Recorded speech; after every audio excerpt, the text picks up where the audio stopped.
'Twas 2 days before Christmas. Welcome in, everyone. It's Talkin' Ball time on Monday night. I'm Bobby Burton, joined by Jerry Hampton. We each and every Monday night, we take questions from the audience all night long, talk a little bit about the news of the day, but really focus on your questions. So make sure you fill up the chat line.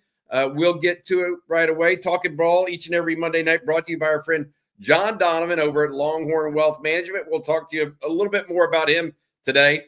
Jerry, Texas has had 5 visitors in so far as it relates to the transfer portal. 3 commitments: Cole Brevard, Brad Spence, and Jack Boomeister, the punter, the linebacker from Arkansas, as well as the defensive tackle from Purdue.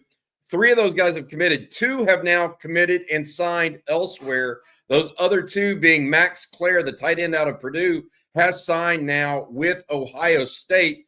Ohio State and Michigan both gave a late run there. He's from the Cincinnati area, so he's going to stay in his home state and in the Big Ten as well.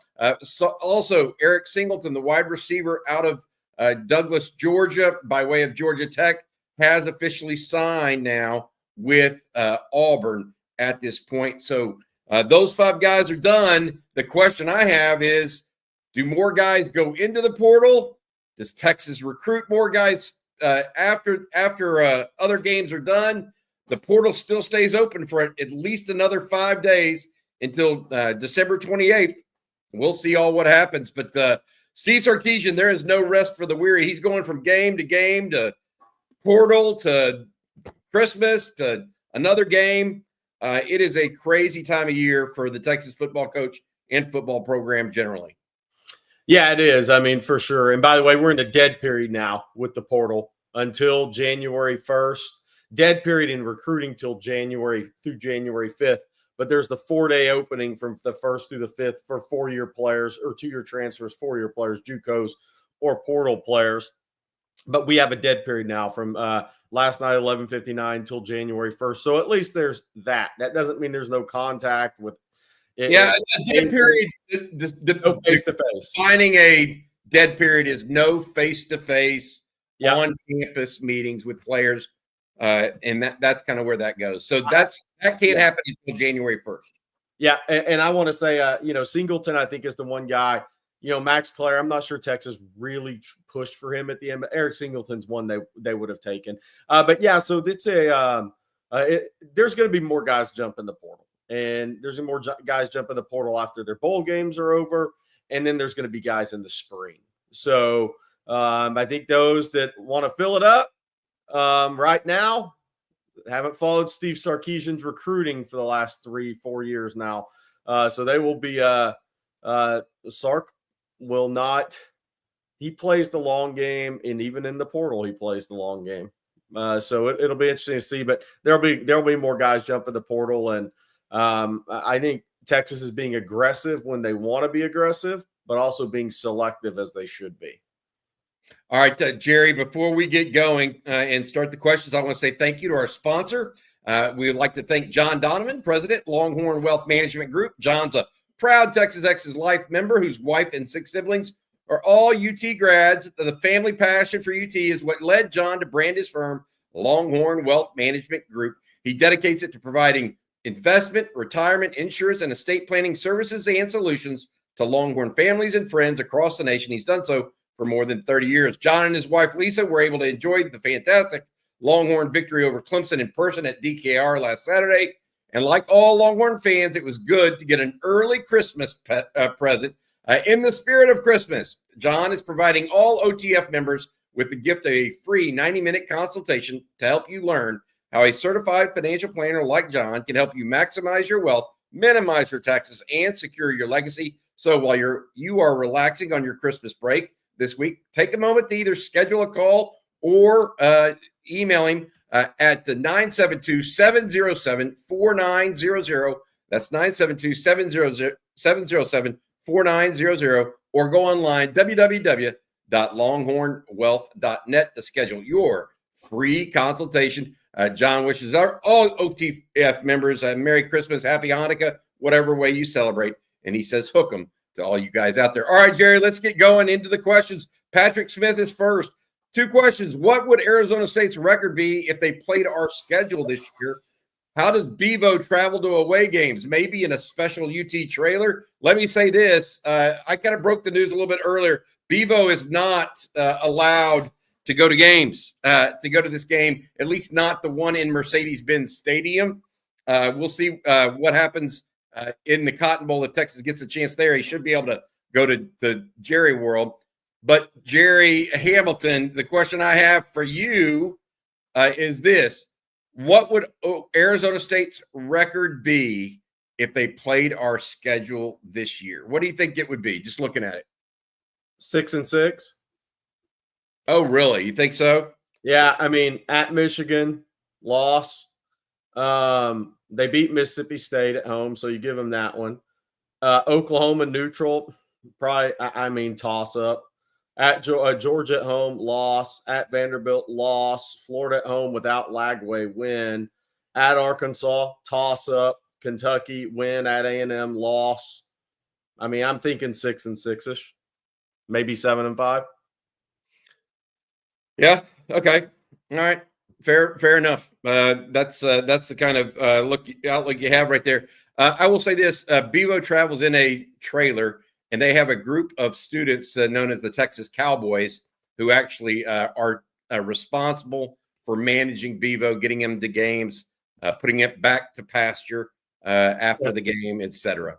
So, Patrick, they took good care of Bevo. Mark Cheadle, do we have concerns with our special teams?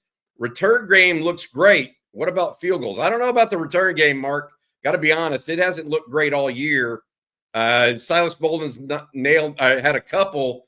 Matthew Golden hasn't popped one and took another one out late in that game, ill-advisedly. Field goals have been hit or miss, although Bert Auburn hit his only one on Saturday. Jerry, if we were ranking special teams right now, thus far into the season, what would you give it as an overall grade? C. See, I'd be C minus. Yeah, they've cost Texas a game. I mean, special teams cost Texas a game. Whether it was the 4th down conversion by Georgia, the field goal misses. Texas only lost 2 games. I think special teams lost them that game against Georgia. I mean, so I'd say C minus. And they haven't won a game for Texas. In that area code. I mean, look, if Matthew Golden busted a big kick return early in the year, it was flagged, right? I mean, there was a flag. It's just been, right hash field goals, center, left, or Auburn's good. Yeah, I mean, it's C minus. Wherever you go with that, I couldn't argue it either way. I know it's not a B. Gotcha. Patrick Smith wants to know, is it possible that Texas has a deal with Jermaine Lole? With the lack of interest with DTs in the portal, I think this could be an option. First of all, Lole is expected to go pro, but could there be a possible deal? I think Texas is going to kick the tires on all of the existing guys that might be able to come back. First of all, at defensive tackle, anybody that can get to come back right now is a possibility. I would say I would caution you to say this with I disagree with their lack of interest with DTs in the portal. I think this could be an option. Texas doesn't have a lack of interest. They just haven't found the ones they've wanted to go after yet. They found one they wanted in Cole Brevard. They went after him. They got him. They haven't really gone after anyone else. They're talking to Toby Onyedim, the defensive tackle. We think they're talking to him, or at least in contact with him, out of Iowa State. There's a guy that went in from Utah that's a 2-year starter, Keanu Tanavasa. He goes by New Tanavasa. He went in today. Texas may have some interest there. Patrick, I think the key here is Texas and Steve Sarkisian are picky. So it's not their lack of interest with DTs in the portal. At least that's how I read it. Jerry, are you anywhere close to me on that? You have no, I am. And I think it's look, those guys are leverage guys in the portal. So you have to be 100% sure on those guys because they command leverage in the portal at that position. And some people say everybody does. Yeah, but D-line definitely does. Quarterbacks, which Texas doesn't have to deal with, thank goodness. But defensive line those are premium guys in the portal. So you have to be very sure of who you want because that doesn't just affect your portal. That affects the guys on your team too, from an NIL standpoint. So you have to be really, really sure on these guys. And that doesn't mean guys aren't going to go on and be good players elsewhere. Sark and those guys have to make that decision, though. But they're interested in guys.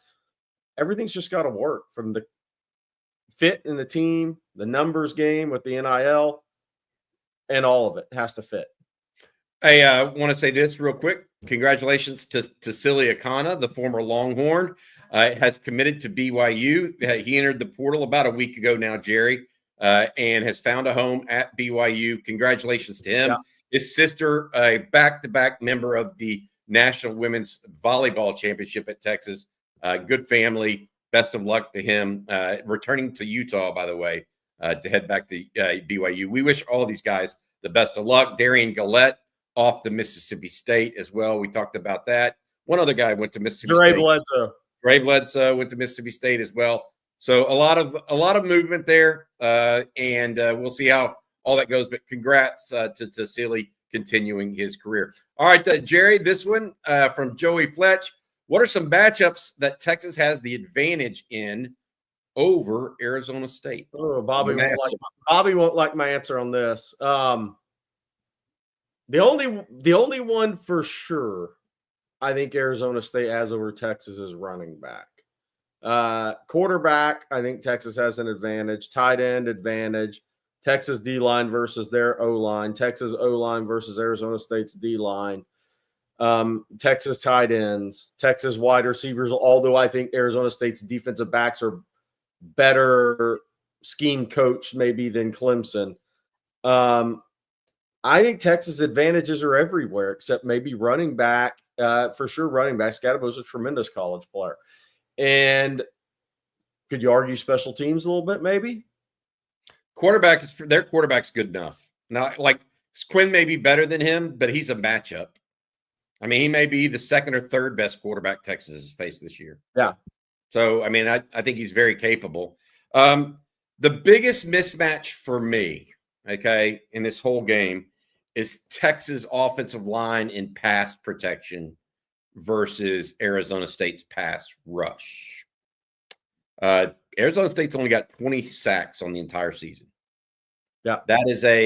That's a big delta from what Texas is, how good they are in pass protection and what they can do. Not a lot of interceptions either behind it. Yeah. Yeah. And so I'm a big believer. The other thing, a positional matchup. I think that the Texas offensive line as a whole in the run game should be able to do that. I will be surprised if Arizona State doesn't come out in some form of a 3-high look, though, to try to dissuade that advantage and fool Quinn Ewers and Steve Sarkisian a little bit. All right, Tom Stamey. Why do people poo-poo the Big 12? UT came from there, really whopped most SEC teams. So Arizona State might have some electricity too. I agree with that. Here's the difference, though. As Texas and Sark really got into the Big 12, and his third year in the Big 12, Texas won the championship. You could tell he was not building a typical UT team in the Big 12. He was building more depth along the lines, bigger humans, more speed on the perimeter. Sark was not building a typical Big 12 team. Texas would have been a prohibitive favorite to win the Big 12 again this year. No questions asked. That being said, I don't think the Big 12 is a horrible conference. It's just not the SEC. And I would have said the same thing when Texas wasn't in the SEC. But I'm also simultaneously, Tom, not taking anything away from Arizona State and what they've been able to do. Look, they went to overtime against Texas State early this season, and I thought to myself, "Wow, they're not very good." But when they did that, they also scored 50 some odd points in that game. So they could score points early in the season against Texas State, or was it 31-28? Okay, 31-28. Sorry.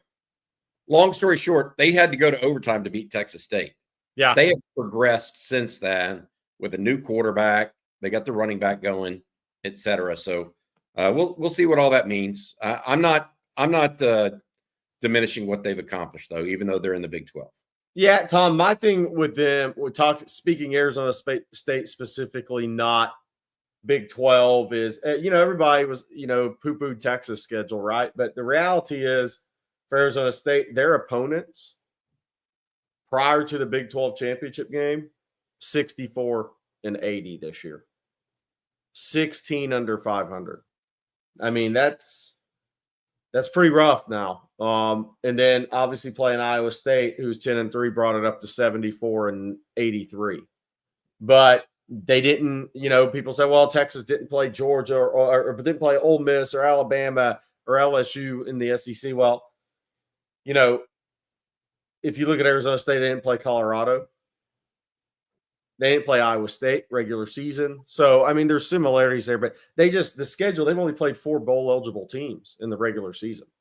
They just haven't played good teams. So it makes them difficult on some level. But the Big 12 as a whole is just not a lot of NFL talent out there is the problem. All right, Doug Haywood. Good evening, gentlemen. Good evening to you, Doug. Were there any 2026 high school recruits at the game this past weekend? Jerry, I don't think they could have actual recruits, but there may have been guys that were actually there. Maybe their family could buy a ticket and go to a game, but Texas could not give them tickets, host them, bring them through the facility, all that at a playoff game. So no. And a lot of the guys you would have wanted there were playing in state championships, by the way. All right, Rick Amber guy is up next. Jerry, who will Texas have at wide receiver to consistently win 50-50 balls like Adonai Mitchell did last season? Can French or Khalil Lockett be ready to play in 2025? Or does Wingo become that guy? Look, based on what I saw on Saturday, I'm going to go with Ryan Wingo, or else he's going to get interfered with. I mean, the guy has good hands, and he can go up and get it. And he literally gets interfered with almost every play downfield. And half the time they don't call it is the problem. But he is a PI magnet, in my opinion. Yeah, so I think Khalil Lockett may be the best 50-50 ball guy on campus in January, but that doesn't mean he's physically ready to go do it in the SEC. He is a really high-end 50-50 ball guy. Great body control, great timing, 11-inch hands, massive hands for a kid that's 6'2", and 80-inch wingspan. I mean, he's built for it. And will he be there when will he be ready physically? Because the athletic and the ability to go track the ball and go snatch it against a 6'6" corner is already there. But physically, when you're playing through the contact in the SEC, when is that going to be there? Jamie French, I think, is very similar to A.D. Mitchell as a player and as a prospect. So I think Texas got 2 guys in this class that can do that. Now, will they be ready year 1 in the SEC? Will they be ready at Ohio State week 1, their first college football game ever? I'm not saying that. But I do think as the season progresses and those guys get some game experience and they're both in for the spring, I think Texas is going to I think the back shoulder ball is going to come back to the Texas offense with Wingo, Lockett, Jamie French, and we'll see where Parker Livingstone falls in the equation. Yeah, absolutely. All right, let's go to the next question. I'm going to go, by the way, of that group, I would go with Jamie French, but I think Ryan Wingo is going to be that guy. Mav12, good evening, Jerry and Bobby. Has there ever been a high-level or decent enough prospect that has been recruited by Texas out of the Rio Grande Valley? The Coastal Bend area with Refugio has had several. Willie Mack Garza, James Lott, whose son now, Jalen, is going to be a big recruit in 2027. Dominic Bustamante, Cody Danaher out of Corpus. Those guys.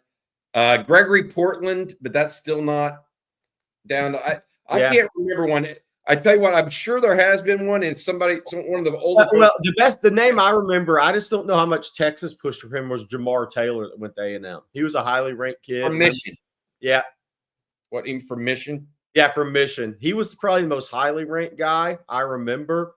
I'm not sure if Texas pushed for him, but he signed with A&M. I think over with A&M, or did he sign with Colorado then transfer? It was Notre Dame, A&M, and Colorado for him. Yeah. I can't remember. He may have transferred to A&M. Bradley Stevens went to A&M, the running back. Good call, Rudy. Yeah. That's another one. Dat Win was obviously from Rockport Fulton, but that's Coastal Bend. But he's probably, most recent years, he's the best player that's come out of Coastal Bend or South Texas. Gotcha. All right, Doug Haywood with another one here. Bobby and Jerry, what's the story on the new JUCO rule? Speaking about the quarterback from Vanderbilt. Yeah. Thanks. Jerry, you want to give folks the 411 on that? Yeah, so this is what when all this Diego Pavia stuff came out, there was a college staff. I have a friend on a staff, not Texas, that I was talking to. And their staff was talking about this, and they said they think this was a move that's going to end up being a 5 years to play, period. End of discussion. So freshmen, you have 5 years, no more redshirt years. You can play 5 years. If you have 2 or 3 years of injury luck, that sucks. It happens. 5 years. If you go to JUCO for 2 years, transfer in 5 years. Everything is moving, it appears, to a 5-year rule. And that's all you get. I mean, injuries suck. It happens. 5 years, period, Bobby. That's the understanding. That's the opinion of some college staffs right now. That's where it's at.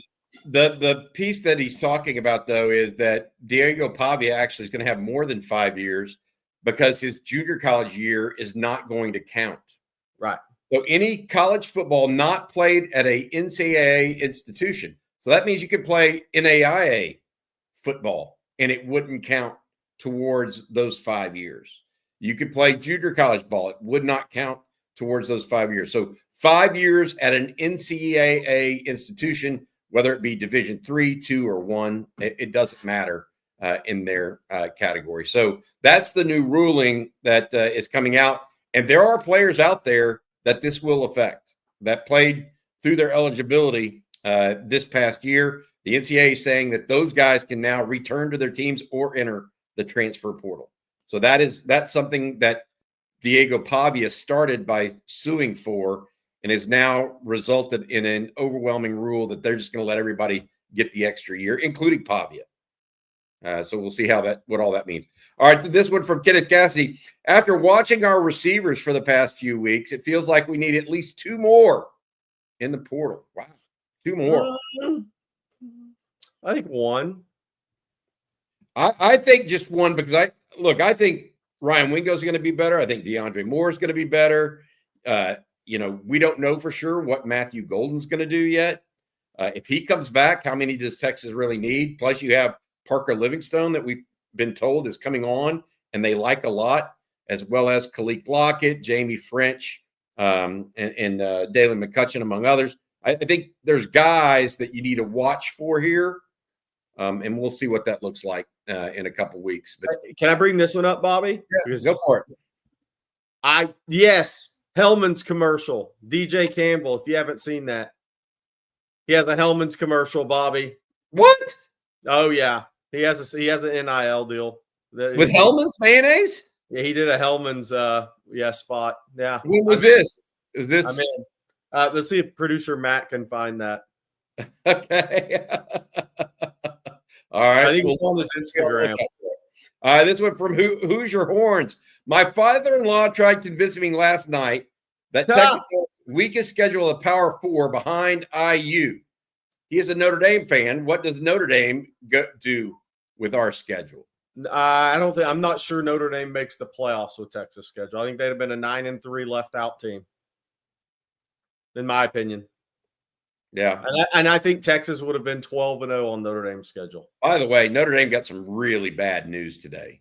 Bad. Riley Mills, defensive lineman, done for the playoffs. Yeah, their leading sack guy is out for the season after suffering an injury late in the game against Indiana.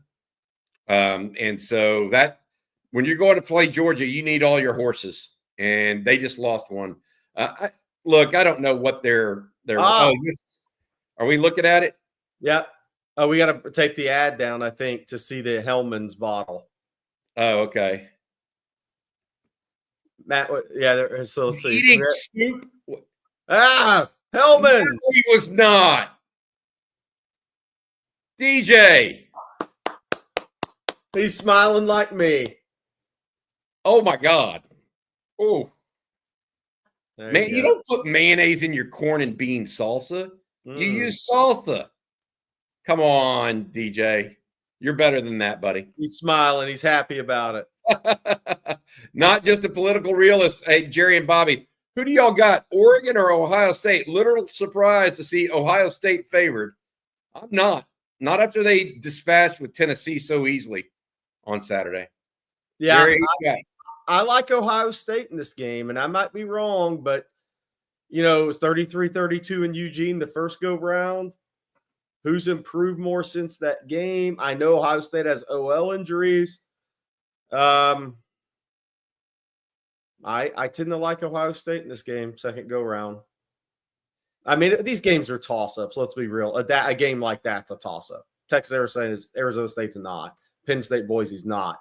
But this is a toss-up game, but I tend to like Ohio State a little bit more right now. I don't know. I mean, I could be wrong, but I don't trust Oregon's defense. They played 3 teams in this playoff. They've given up 30 to all of them. Boise at home, Ohio State at home, and 38 and 520 to Penn State. So you don't trust their defense, and I agree with that. Do you trust Will Howard? I mean, more. I mean, there. Hey, the pause there spoke volumes, Barry. Well, no, but I'm saying, I mean, they put up 32 the first go round in Eugene on them. Yeah, fair. I get it. I'm not telling you no. I'm just asking. Yeah. Right. All right. Yeah. I am not surprised to see Ohio State favored. I'm going to pick the Buckeyes in that game. Colton Martinez. Colton, our UT band member that comes on here. How does Cam Scattaboo this year compared to Ollie Gordon with Oklahoma State last year? Wow, that's a really good question. Scattaboo seems to be more versatile than Gordon. Is that one difference? But overall, what is the difference? Because Texas shut Gordon down a year ago this time. People are going to take this the wrong way, but I think Scattaboo's a lot tougher. Oh, okay. A lot tougher. I don't think we'll see Scattaboo throwing chairs on the sidelines. I think he's got tougher mentality about him. I don't know if he's as talented as Ollie Gordon. I don't think he is, but I think he's tougher. Could be. I think he's a harder guy to tackle in college football. I think Ollie Gordon's a hell of a player.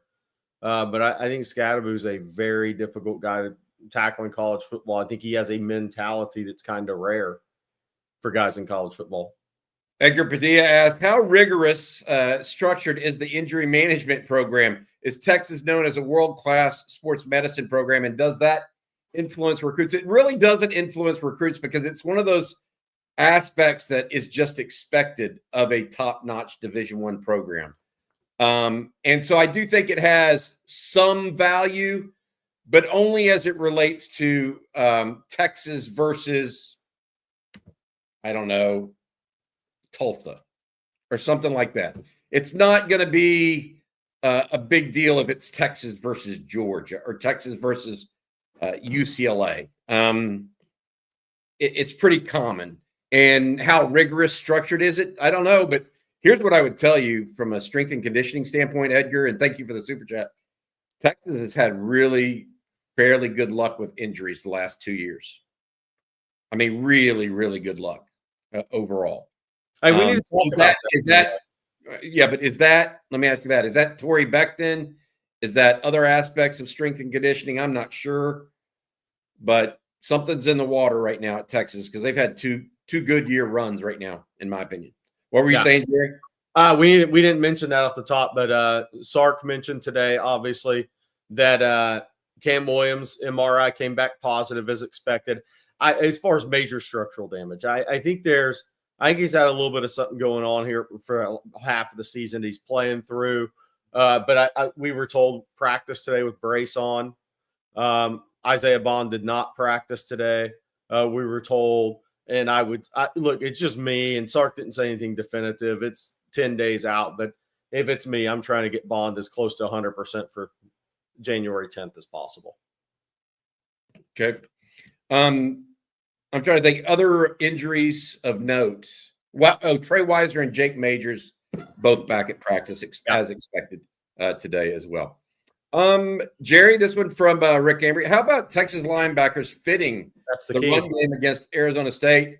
Not just Anthony Hill, obviously, who's had some overruns. He's so athletic and so talented. His eyes overeat his stomach a little bit. And then Leon Galafau, David Benda, as well as Mo Blackwell. Blackwell, by the way, in a little bit of a surprise, was named one of the players of the week by the Texas coaches on Saturday. So that was a little bit of a surprise. How about Texas fitting the run game against Arizona State, Jerry? I think this is going to be so interesting. I want to hit D line before linebackers. I think LaFau, this is a good LaFau game. I think Anthony Hill and David Benda have to be very disciplined there. I think this is a LaFau game. I've been very interested to spin off of that question to see what Kenny Baker in Texas does with the defensive line in this game, Bobby, because the goal against Scatterbo is going to be to turn him east and west. So you want to play on Arizona State's side of the line of scrimmage, which I think Texas will because they have the best players in this game. But I think there's a danger in getting upfield too much. I'm very interested, especially the interior guys. I'm really interested to see how Kenny Baker and those guys attack Scatterbo from the inside out in this game because you want to force him to turn his pads east and west. And Texas, I think, can win in this game just going north-south. But you can go north-south and give up a cutback very easily. You can give up a lane in that B gap very easily if you get upfield too quickly. And Arizona State's coach to just let those guys go upfield because Scatterbo is going to see it. I think it's going to be really interesting to see what Texas does defensively to get Scatterbo's pads turned east and west because he's not a speed player. And if you can turn him inside out, then I think that's a huge advantage for Texas against him. And I don't have the stats in front of me, but I think the two games that they lost this year, he averaged 72 and a half yards rushing per game. So he has 1,500 and something for the year. Now, one of those games is Cincinnati, and Leavitt didn't play. And Leavitt's been a little banged up this year, missed the Cincinnati game, which is one of their losses. But he hasn't just run roughshod over people. There's been people that have slowed him down. Now, in some of those games, he had really good games out of the backfield. But he hasn't just run roughshod over everybody. Now, he had 270 against Mississippi State early in the season. He had a big game against Iowa State in the Big 12 title game, which is, I think, 105th in run defense in the country. So he put 440 yards on two teams and has 1,500. So there's been some teams that have held him down pretty good. But with him, you also have to hold him down out of the backfield because he's now their leading pass catcher. All right, Ryan Nelson. Jerry, Bobby, you got predictions for the A&M USC bowl game? I hadn't thought about that game because it's kind of an inconsequential one. I just don't know what USC has. I think A&M's going to win because does USC have 60 players right now? Does A&M have – dude, you're really going to go with A&M? Yeah, because I'm not sure USC's – what does USC even have? Deuce Robinson's gone.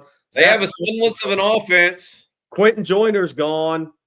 I mean, they've lost a lot of guys. Boy, I'm going to go with I don't think A&M can get out of its own way on offense half the time. I'll go with USC. What about you? You going that? No, I'm taking A&M over USC. I mean, I know A&M may. I guess Shamar Stewart probably won't play. I don't know if Scourton, those guys are playing, but I just question how many players USC is going to have in this game. All right, this from Jesse Germany. Anything special planned for Atlanta, similar to last year's pregame at Manning's? So as of right now, I spoke with the guy with the Texas X's in Atlanta. We're going to be back at Botica on the Tuesday night, which is Tuesday afternoon, from 3 to 6 for a special happy hour over in Brickhead. No, I can't even remember the name of the place in Atlanta that we all went to. Anyway, we're going to be there from 3 to 6. That's on New Year's Eve. On New Year's Day, we do not have anything special planned. However, if somehow Texas makes it back to Atlanta for a national championship game, you bet your bottom dollar we'll have something special planned. But Right now for New Year's Eve, it's going to be at Botica. Buckhead. Thank you. I thought it was, but I was thinking, speaking of Brickhead, Brett Yormark should be in Atlanta. the Big 12 commissioner. You think he'll be there? We should ask him to come on Texas football and preview the game. You think so? Yes. That would be entertaining. You got to call it, since he couldn't pronounce Sark's name, you got to call him U-Mark, though. Hey, Jonathan McKay says, what are y'all eating for Christmas? I've got Terry Blacks ready for tomorrow. What are you eating for Christmas? Anything? You got the turkey? You do the steak? What do you do? Do Jerry? People really want my diet on my corn dog and mayonnaise? No, what? Nothing but cake, lemon for sure. Is that somewhere in there? It's ugly, guys. It's really ugly. I think we're ordering in.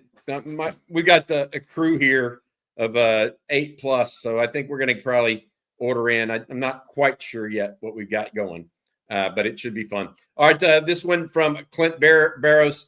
A little bit of a hypothetical, but of the Texas QBs that we have had since between Colt and Quinn, who would have done the best in Sark's system? A healthy David Ash or Sam Ehlinger?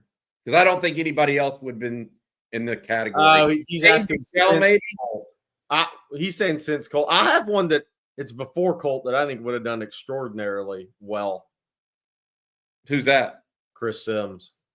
Yeah, probably so. And that's in the scheme. Would have been able to limit his lack of mobility a little bit better. Yep. That's probably true. He could really throw it down the field in Sark's scheme, and with a lot of mustard, he could really layer it in. Yeah, but what about between? It's either David Ash or I guess Shane Buechele could be in that category. Yeah, right. I might go. I think Sam is the obvious answer, but I might go with Shane Buechele.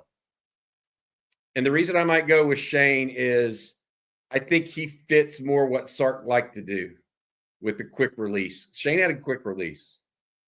So people are asking about Dante Foreman in this scheme. Any scheme, but I'll tell you I thought about this. The running back that would have been unbelievable in this scheme is Jamal Charles. Oh, yeah. The outside zone? Are you kidding me? He'd have rushed for 2,000 yards. He's got as good or better moves than Trey Weiser and as good or better speed than Jaden Blue. Yeah. He'd have been unbelievable. Freaky. Unbelievable. Yeah, freaky is the right way to say this. BB says, just wanted to say I appreciate y'all. We appreciate you guys too, BB. Do y'all expect Blue to go in the draft? He did not hurt himself yet on Saturday, Jerry. For those teams that are looking for a boutique running back out of the backfield and that can press a lever, maybe he is a guy. The question I have on Jaden Blue is real simple. Can he break a tackle? On the NFL level. On the NFL level. I mean, look, Clyde Edwards-Helaire. Okay, I'm just going to give you the guy from LSU that Texas played and won national championship with Joe Burrow. He just got released by the Chiefs in part, even though he's a first-round draft pick, in part because he could never break a tackle. Okay? You have to be able to break at least arm tackles in the NFL. That is the part about it. Now, Blue is a better receiver than Edwards-Helaire would ever be. It has even more speed, in my opinion. So there's a little different category, but you still have to be able to break a tackle. You still have to be able to do that. He's got to find the perfect fit, in my opinion. What about this one, Jerry? Tennessee Longhorns. Y'all think we can cover the Ohio State wide receivers? Well, they're better than Clemson's. I don't think there's any doubt they're better than Clemson's. Jeremiah Smith is a freak. He is the jacked up, muscled up, physically developed version of TJ Moore. So, like, he looks like a senior, even though he's a freshman. Ibuka, I think they're better than Clemson's. I will say that. Their size would probably give Texas some issues, yes. Now, Klubnik got those guys the ball, Bobby. Yeah, I'm telling you, Klubnik's better than Will Howard. Allie Peak, this from John. Allie Peak mentioned in one of her podcasts that she believes that Sark being both head coach and OC is an issue in play calling and halftime adjustments. Do you agree it has been an issue? I do not, because I just don't think that's it. I think it's some execution issues, timing issues. I think it's been a lack of need to maybe put the pedal to the metal in the third quarter at times. But truth be told, Texas has only scored 6 points in the last 5 games in the third quarter. They need to do something differently. I don't know what it is, but it's not. Look, you get what you. Steve Sarkisian isn't going to change and not be the head coach play caller. No. So even if there's an inkling of truth in that statement, the result is not going, or the change is not going to happen that maybe some people might seek. Texas transplant 79. Worst case scenario, if Ewers decides to stay his senior year, does Arch enter the portal? Pray not. So Texas transplant. You have not probably watched a lot of our material where I've spoken on this, but Quinn Ewers is waiting for the end of the season to announce that he's going pro, bud. So stop. Y'all need to stop the madness right now. A lot of people out there trying to conjecture. I got a text straight from someone inside the Ewers party. Just let it play out and don't worry about those hypotheticals. I think it's the best way to put it. I would add to that, Texas feels really good about where they're going into 2025 on offense. Arch Manning's certainly a piece of that, just like Quinn Ewers was a piece of it, a huge piece of it going into the 2024 season. Juan Garza, are y'all going to be doing coffee and football? Yes, tomorrow, not on Christmas. I got to open presents with some kids. Even though my kids are adults now, they still want to open presents on Christmas morning. We'll be back on Thursday. So we'll do Tuesday, Thursday, and Friday for coffee and football. We will have a special episode on Christmas morning with our friend Tony Hills for Hump Day with Hills. So I hope you guys enjoy that. This one from Blake. Does Texas have a top 5 roster next year, assuming they don't lose any more projected players on the 2 deep and only add 2 more DTs? Too early for me to say on that. You got to see how everything shakes out through the spring portal with everybody. I think they're going to be right there in the conversation. That's where, I mean, I don't know. Look, everybody's talking about, Clemson was such a young team. I think Texas will have a more talented roster than Clemson next year, even with the losses. Everybody loses quite a bit. Georgia is going to lose quite a bit off this team this year. Quite a bit. I mean, so let's see how it all shakes out with the portal. But I think Texas is going to be right there. They could have a top 3 roster. They could have a top 5 roster. Well, let's see how it all shakes out. But, we always talk about who Texas is going to lose. Think about who Georgia's about to lose. Jalen Walker, Stackhouse, Mikael Williams, ETN, Mikael Williams, Chaz Chambliss. I mean, all these guys that got sacks, the other D tackle. I think Carson Beck is out for the playoffs. Dominic Lovett. I mean, Tate Ratledge, right tackle Truss. Georgia loses a lot off their team. If you look at Malachi Starks to the NFL, Dan Jackson, the other safety that was 3rd team All SEC. Is Georgia going to have a top 5 roster? Probably. They'll be like Texas, probably. They will, but they lose, I think, more than Texas off their roster. Texas will have a top 5 roster next year. And Ohio State loses a lot. Ryan Nelson said that, yes. It's 4:20 somewhere. Horn Sports had a good tweet about Texas 4th down within the 30 to 50% conversion in the last 14 attempts for 45 points. They would only have 42 points if he kicks field goals. Sark is betting on his team and D. A little confusing there, but one of the things Texas has to get better on is 4th down. One of 4 on Saturday, Jerry. A couple of those occurring in the 3rd and 4th quarter when Texas was trying to run the game out and add some points. That in particular, I thought the 4th and 2 pass to Matthew Golden that Texas could have gone up by 3 scores had they completed that pass. And I think that would have been the nail in the coffin. Yes. Not completing that pass let Clemson back in the game because Clemson went down and scored. Yeah. So I thought that at was it 28? I would have liked to seen the field goal. But the throw, that was Quinn's worst throw of the game Saturday, was the crosser full speed to Matthew Golden. And I know people on the watch with us, you got to catch that ball. That guy's running full speed and it's 2 feet behind him. I mean, you almost have to stop to catch that ball. I mean, that wasn't on Matthew Golden. Yeah, that wasn't on Golden. That ball's got to be completed there, and that would have been a plus play because there was room to run. I think that's why Golden reacted the way he did. That was probably a 12, 15-yard gain on 4th and 2 coming up because he'd probably broke a tackle full speed. But, yeah, that was the one that Quinn really missed in that game, and that was a good play call by Sark. He had it wide open.